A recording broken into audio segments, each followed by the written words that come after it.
Hello everyone, study with us में आपका एक बार फिर से स्वागत है। और आज हम एनटीए नेट से रिलेटेड जो पीपल एंड एनवायरनमेंट का टॉपिक है उसमें जो पर्यावरण से संबंधित जो सम्मेलन है उस पर हम डिस्कस करेंगे आज। और 3 सम्मेलनों के बारे में मैं आपको आज बताऊंगा, जिसमें पहला सम्मेलन है मॉन्ट्रियल प्रोटोकॉल, दूसरा है रियो डी जेनेरियो सम्मेलन और तीसरा जो है वो है क्योटो प्रोटोकॉल सम्मेलन।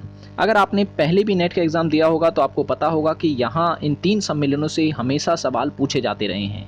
ठीक है, तो इससे रिलेटेड जितने भी इंपॉर्टेंट पॉइंट्स हो सकते हैं, जितने भी क्वेश्चन बन सकते हैं, वो सारे के सारे मैं इस वीडियो में डिस्कस करने वाला हूँ। ठीक है, ये 3 सम्मेलन इसमें मैं कवर कराऊंगा इस वीडियो में, और अगला जो वीडियो आएगा उसमें फिर मैं 3 अन्य जो सम्मेलन है उसको डिस्कस करूँगा।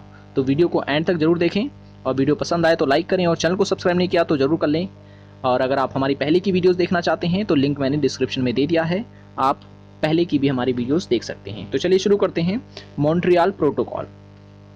ठीक है, तो मैं बता दूं, ऐसे पदार्थ जो ओजोन की परत को हानि पहुंचाते हैं। ठीक है, ओजोन जो है इसे हम साइंटिफिक लैंग्वेज में O3 लिखते हैं। ठीक है ना, और मैं बता दूं कि ओजोन जो परत है वो वायुमंडल में समताप मंडल जो होता है ना, वायुमंडल जो है हमारे पृथ्वी के चारों ओर है, और वायुमंडल को जो है 5 वर्गों में विभाजित किया गया है। सबसे नीचे का जो मंडल होता है उसे हम कहते हैं क्षोभ मंडल। ठीक है, ट्रोपोस्फियर जिसे हम इंग्लिश में कहते हैं। फिर उसके ऊपर जो लेयर है वायु की उसे हम कहते हैं हिंदी में समताप मंडल, और इंग्लिश में से हम कहते हैं स्ट्रेटोस्फियर। तो समताप मंडल में ही एक गैस पाई जाती है जिसे हम कहते हैं ओजोन गैस। ठीक है, तो इसे हम कहते हैं ओजोन परत।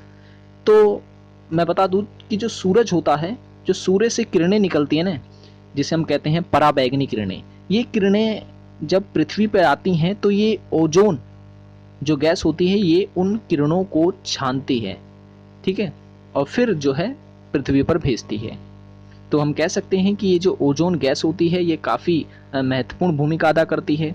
लेकिन कई कारणों से आज जो है ये ओजोन गैस कम होते जा रही है। ठीक है ना, जिसे हम कहते हैं कि ओजोन परत का क्षय होना।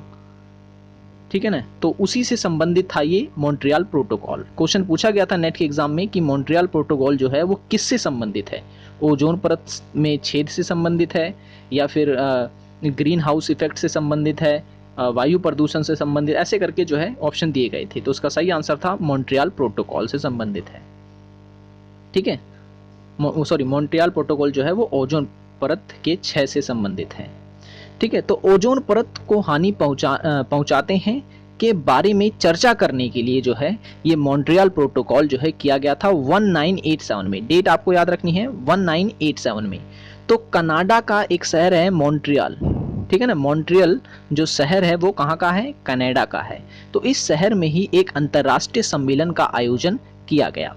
इसका जो मुख्य विषय था, यानी जो उद्देश्य था, वो ये था कि ऐसे पदार्थों के उत्पादन को कम करना है जो ओजोन परत को हानि पहुंचाते हैं, यानी कि ओजोन की जो गैस है उसको खत्म करते हैं। ठीक है, जिससे कि वायुमंडल में विद्यमान ओजोन परत के क्षरण को रोका जा सके। इस दिशा में सबसे पहला कदम जो है वो क्लोरोफ्लोरोकार्बन के उत्पादन को कम करना है। ठीक है ना, तो इसका मॉन्ट्रियल प्रोटोकॉल का जो पहला कदम था वो क्या था कि क्लोरोफ्लोरोकार्बन जो है उसके उत्पादन को कम करना। और मॉन्ट्रियल प्रोटोकॉल का जो उद्देश्य था वर्ष 1990 तक क्लोरोफ्लोरोकार्बन के उत्पादन और उसके इस्तेमाल को 1986 के स्तर तक लाना था। ठीक है, और वैसे वर्ष 1987 के बाद इस प्रोटोकॉल में कई बार संशोधन भी किए जा चुके हैं। प्रारंभ में केवल 40 देशों ने इस पर जो है हस्ताक्षर किए हैं, लेकिन 2017 तक 200 देशों ने जो है इस पर हस्ताक्षर किए और वो इसमें शामिल हुए। ठीक है, तो ये चीज आपको याद रखनी है। ओके, अब रियो सम्मेलन के बारे में डिस्कस कर लेते हैं। तो रियो के बारे में पहले मैं बता दूं, रियो जो है वो एक शहर है। ठीक है ना, ब्राजील का एक शहर है, इसका पूरा नाम है रियो डी जेनेरियो। ठीक है, तो यहीं पर यह सम्मेलन आयोजित किया गया था, तो इस कारण उस सम्मेलन का नाम ही पड़ गया रियो डी जेनेरियो सम्मेलन। ठीक है, या रियो सम्मेलन। तो इस सम्मेलन को पृथ्वी सम्मेलन भी बोलते हैं और रियो सम्मेलन भी बोलते हैं।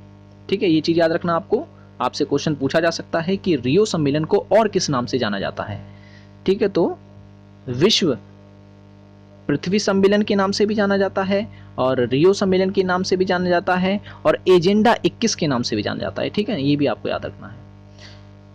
तो इस सम्मेलन का जो आयोजन है वो जून 1992 यानी 1992 में ब्राजील के शहर रियो डी जनेरियो में किया गया था, और इस सम्मेलन में विश्व के 170 से अधिक देशों के राष्ट्रपति, प्रधानमंत्री एवं अन्य प्रतिनिधियों ने इसमें भाग लिया था। पर्यावरण के तापमान के स्तर में लगातार हो रही वृद्धि को देखते हुए इससे संबंधित उपायों का प्रस्ताव रियो पृथ्वी सम्मेलन में रखा गया। ठीक है, तो हम कह सकते हैं कि इस सम्मेलन में कहा गया कि शीत युद्ध के बाद वैश्विक पर्यावरण संबंधी जो भी चुनौतियां उत्पन्न हो गई हैं उनका अंतर्राष्ट्रीय स्तर पर समाधान करना है तथा विश्व के सभी देशों को इससे सहयोग करना है। ठीक है, इसमें सहयोग करना है। इस सम्मेलन के अंत में सर्वसम्मति से एक प्रस्ताव पारित किया गया जिसे एजेंडा 21 बोलते हैं। ठीक है, अभी मैंने आपको बताया इस सम्मेलन को जो है एजेंडा 21 के नाम से भी जाना जाता है। ठीक है, क्या नाम दिया गया? एजेंडा 21 नाम दिया गया। क्यों? क्योंकि इसमें 21 एजेंडों पर बात की गई थी। ठीक है, तो इसमें कुछ जो महत्वपूर्ण बिंदु हैं वो इस प्रकार हैं, जैसे कि इस ग्रह की सततता को बनाए रखा जाएगा तथा वनों का संरक्षण किया जाएगा। दूसरा, विषैले पदार्थ जैसे कि गैसोलीन में सीसा या विषैले अवशिष्ट पदार्थों का उत्पादन कम किया जाएगा। नेक्स्ट है, ऊर्जा के वैकल्पिक संसाधनों की खोज की जाएगी एवं उनके उपयोग पर बल दिया जाएगा। ठीक है, नेक्स्ट, वाहनों से उत्सर्जन कम करने के लिए परिवहन के ऐसे संसाधनों के उपयोग पर बल दिया जाएगा जो कम या शून्य उत्सर्जन करते हों, जैसे कि बैटरी और सीएनजी से चलने वाले वाहन। ठीक है, जल की बढ़ती कमी के संबंध में जागरूकता उत्पन्न की जाएगी और पर्यावरण संरक्षण की दिशा में पृथ्वी सम्मेलन एक अत्यंत विशाल सम्मेलन था। ठीक है, तो ये महत्वपूर्ण बातें थी जो मैंने आपको बताई, जो इस सम्मेलन में जिस पर चर्चा की गई थी। ठीक है, ओके, नेक्स्ट है जैव विविधता सम्मेलन। जैव विविधता सम्मेलन, अच्छा मैं बता दूं क्योटो प्रोटोकॉल सम्मेलन अगली वीडियो में आएगा। ठीक है, जैव विविधता सम्मेलन है इस वाले वीडियो में। ओके, तो इस पर डिस्कस कर लेते हैं। तो जैव विविधता सम्मेलन जो है पर्यावरण एवं जैव विविधता संरक्षण की दिशा में एक सहमति पत्र था जिसे 1992 के पृथ्वी सम्मेलन में स्वीकार किया गया था। इसका आधिकारिक नाम जो है वो है संयुक्त राष्ट्र पर्यावरण एवं विकास कार्यक्रम यानी कि UNCED।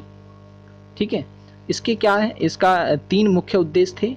कौन कौन से उद्देश्य थे? यहाँ पे लिखे हुए हैं। पहला है जैव विविधता का संरक्षण करना। ठीक है, दूसरा इसके घटकों का सतत एवं संतुलित रूप से उपयोग करना। तीसरा अनुवांशिक संसाधनों का उचित उपयोग करना तथा सभी के लाभ के लिए उसका आपसी बंटवारा करना। ठीक है, तो यह सम्मेलन जो था संयुक्त राष्ट्र संघ के नेतृत्व में संपन्न हुआ और पृथ्वी सम्मेलन के दौरान इस समझौते पर 150 से भी अधिक देशों ने जो है अपने हस्ताक्षर किए थे और आज इस सहमति पत्र को वैश्विक स्तर पर सर्वाधिक स्वीकार्य सहमति पत्र में से एक माना जाता है, जिस पर अब तक 194 देश हस्ताक्षर कर चुके हैं। अन्य सहमति पत्रों के विपरीत इस सहमति पत्र में नियमों को लागू करने के लिए लचीला रुख अपनाया गया है। इसमें यह छूट दी गई है कि देशों को यह स्वतंत्रता है कि किसी प्रकार अपनी सीमाओं एवं क्षमता के अनुरूप इन नियमों को लागू करते हैं। इसकी सबसे बड़ी उपलब्धि यह है कि इससे अंतर्राष्ट्रीय स्तर पर जैव विविधता के संबंध में जागृत की है। ठीक है ना? ओके, क्योटो प्रोटोकॉल आ गया। ओके, तो इसी वीडियो में मैं करा देता हूँ क्योटो प्रोटोकॉल भी। ठीक है, ज़्यादा बड़ी वीडियो नहीं होगी, ये 10 से 11 मिनट की वीडियो होगी, ठीक है ना। अभी टाइम है तो इसलिए मैं इसे भी कवर करा देता हूँ। तो क्योटो प्रोटोकॉल एक अंतर्राष्ट्रीय समझौता है जो औद्योगिक देशों के बीच संपन्न हुआ। इसका आयोजन जो है 1997 यानी 1997 में किया गया था, ठीक है। डेट याद रखनी, आपको ये डेट पूछी जाती है कि क्योटो प्रोटोकॉल सम्मेलन कब हुआ, तो 1997 में हुआ था। कहाँ हुआ था, तो जापान के क्योटो शहर में इसका आयोजन किया गया था। और यह प्रोटोकॉल संयुक्त राष्ट्र जलवायु परिवर्तन के फ्रेमवर्क कन्वेंशन से संबंधित है। ये चीज आपको याद रखना है, ठीक है। UNFCCC के द्वारा जो है आयोजित किया गया था ये क्या, क्योटो प्रोटोकॉल सम्मेलन। कहाँ हुआ था, जापान के क्योटो में हुआ था। कब हुआ था, 1997 में हुआ था। ओके, अब इस प्रोटोकॉल में 2 शर्तें रखी गई थी।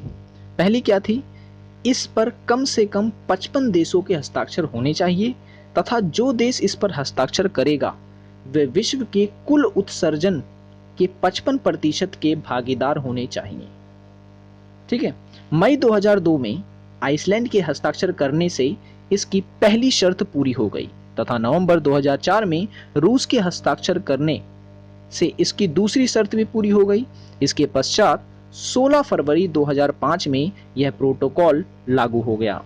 इस प्रोटोकॉल में निम्न मानक तय किए गए थे, ठीक है। क्या क्या मानक तय किए गए थे ये देख सकते हैं आप, कि इस प्रोटोकॉल से जुड़े सभी देश ग्रीन हाउस गैस के उत्सर्जन को कम करना होगा, ठीक है ना। इस प्रोटोकॉल से जुड़े सभी देशों को जो है ग्रीन हाउस गैस के उत्सर्जन को कम करना होगा और संबंधित देशों को उन सभी पदार्थों एवं गैसों के उत्पादन एवं उत्सर्जन में कमी करनी होगी जिससे पर्यावरणीय संकट उत्पन्न हो सकता है।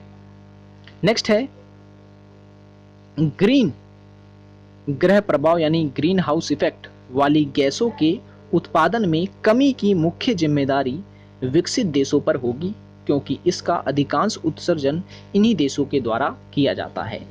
तो आज आपका ये क्वेश्चन है कि आपको मुझे बताना है कि कौन कौन सी ऐसी ग्रीन हाउस गैसेस होती हैं, ठीक है ना। ग्रीन हाउस गैसेस के नाम मुझे आपको बताने हैं। दूसरा क्वेश्चन आपके लिए ये है कि आपको ये बताना है कि मीथेन गैस कहाँ से उत्सर्जित होती है, ठीक है ना। स्रोत बताने हैं मीथेन गैस के उत्सर्जन के, ठीक है। तो ये 2 क्वेश्चन आपको कमेंट में बताना है। देखते हैं कितने लोग जो है इसका सही जवाब देते हैं। सो आज की वीडियो के लिए इतना ही। अगर आप हमारी पहले की वीडियोस देखना चाहते हैं तो लिंक मैंने डिस्क्रिप्शन में दे दिया है, आप वहां क्लिक कर लगभग सभी वीडियोस आप देख सकते हैं। हर एक टॉपिक पर वीडियो बनाई गई है अगर आप लोग तैयारी कर रहे हैं नेट की एग्जाम के लिए तो। सो आज के लिए इतना ही, मिलते हैं नेक्स्ट वीडियो में। Thanks for watching this video.